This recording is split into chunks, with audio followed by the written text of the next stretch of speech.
اللي هي متشبثة فيه أو في الناس اللي تثق فيهم طلعوا مو قد المسؤولية، أو إن هم قاعدين يستغلون الوضع. فديروا بالكم من هاي النقطة،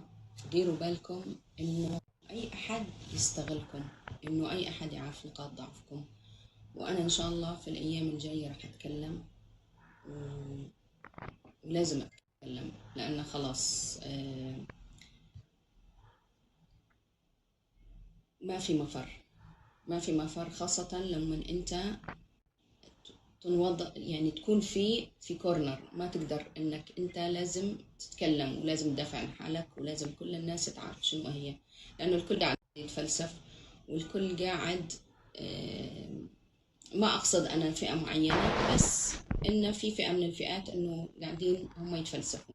كل اللي يعرف يتابع هاي القضية من زمان يعرفون انه انا ما اتكلم ولا غلطت في احد ولا تكلمت على احد ولا قاعدة استغل الرأي العام، بس بالعكس يعني أنا قضيتي من البداية هي قضية رأي عام، ولازم الكل يعرف لوين وصلت. بس أنا فترة من الفترات حفاظا على مشاعر أولادي، وبظن إنه هم يعني خلص في أشياء لازم تبين، لازم تبين على حقيقتها،